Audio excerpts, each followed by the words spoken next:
உயிரினங்கள் Monera, Protista, பூஞ்சைகள், தாவரங்கள் மற்றும் விலங்குகள் என 5 பெரும் பிரிவுகளாக பிரிக்கப்பட்டுள்ளன. இந்த வகைப்பாடு ராபர்ட் விட்டேக்கரால் முன்மொழியப்பட்டது. இது செல் அமைப்பு, ஊட்டச்சத்து முறை மற்றும் பரிணாம உறவுகளை அடிப்படையாக கொண்டது. மொனிரா பிரிவில் பாக்டீரியா மற்றும் ஆர்க்கியா போன்ற புரோகேரியோட்டிக் உயிரினங்கள் அடங்கும். இவை ஒரு செல் உயிரிகள் மற்றும் உட்கரு அற்றவை. புரோட்டிஸ்டா பிரிவில் யூகேரியோட்டிக் உயிரினங்கள் உள்ளன. அவை விலங்குகள், தாவரங்கள் அல்லது பூஞ்சைகள் அல்லாதவை, பெரும்பாலும் ஒரு செல் உயிரிகள்.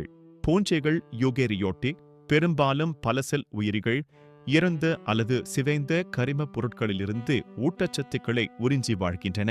தாவரங்கள் யூகேரியோட்டிக், பல செல் உயிரிகள், பச்சையம் பயன்படுத்தி ஒளிச்சேர்க்கை மூலம் உணவு தயாரிக்கின்றன.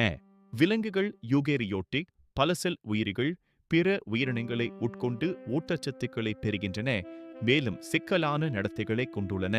இந்த 5 ராஜ்யங்களும் பூமியில் உள்ள உயிரினங்களின் அற்புதமான பன்முகத்தன்மையை நமக்கு காட்டுகின்றன.